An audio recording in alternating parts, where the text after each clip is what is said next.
So my topic is more about just positioning and branding into the medical space. And so if I can give you guys some pearls in terms of what I have seen from the market, and then certainly learn from you guys as well. We all bring a lot to the table, and I think we're all in a highly competitive space. And while the cosmetics and the beauty business is growing at double digits, so is aesthetics. And if you take a look at what some of the things I think and some of the brands I've been associated with, as I mentioned, Restylane, so I was able to launch that. But if you look at now the dermal filler market, there's probably 5 or 6 in the US, and there's 22 in Canada, in the European market. If you're going to spend that kind of money into a dermoplastic for a procedure, does the product do something pre and post? Is it doing something for scar, post-inflammatory, post-procedure after surgery? So what is your product really doing? And then what is the messaging behind it? Like, who am I selling to?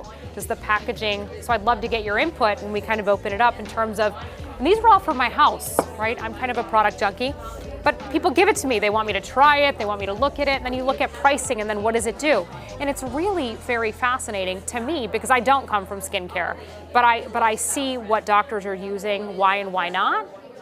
And then you look at, well, what portion of the money is involved? Are there kickbacks involved in those things? So there's a lot of stuff going on in the space that I think is critical.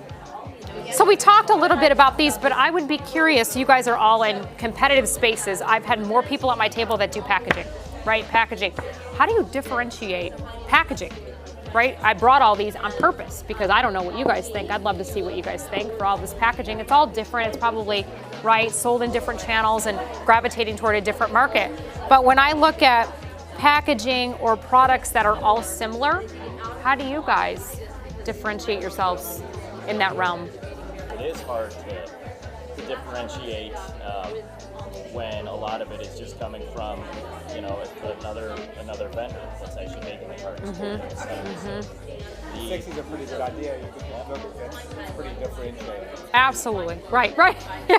You guys are the wow factor, right? You got to have the wow factor if you're going to have sexy hair. I think with that, for ourselves, for our med spa, we'll have the reps come in and they'll give us product, and all the nurses will inject everyone. So you have to speak from experience. We haven't tried that one yet because I'm a little nervous about it. Have you guys? Okay, but tell me why. Because it's too new. I'm a little too nervous. But the molecules are identical. Literally. So which one, to Dysport? To Botox.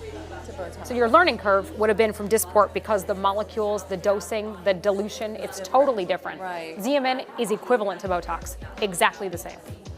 So then you look at, and the reason I say that is because if price point, and you look at, again, the tippers and the Groupons and all of these sites, I have seen going from corporate, and I brought these two products on purpose to digress for a second, but Dr. Fisher is probably one of the most famous surgeons in the country, very high profile, and then Dr. Lancer is a derm. So, he's got 13,000 square feet on Rodeo Drive next to Armani. He clearly must do something right.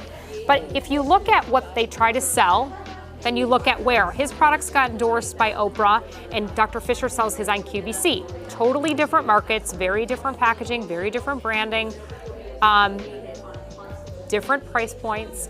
But it's interesting how they operate, as doctors, or what products they're going to use. And so when you think about, and I don't know if this relates to you guys, but when I look at it, and I'll speak independently, that I used to work in the corporate sector, and now I'm a little bit more of the advocate for the patient side, because I have seen so many people get the wrong treatment or pay a lot of money for something that didn't work. So if you guys were to go, if you guys all think Botox is the same, and you see it on Groupon and you buy it for $199 an area versus $350, you have no idea if that nurse went to, Joe Schmo school last week and got trained, right? Would you know that?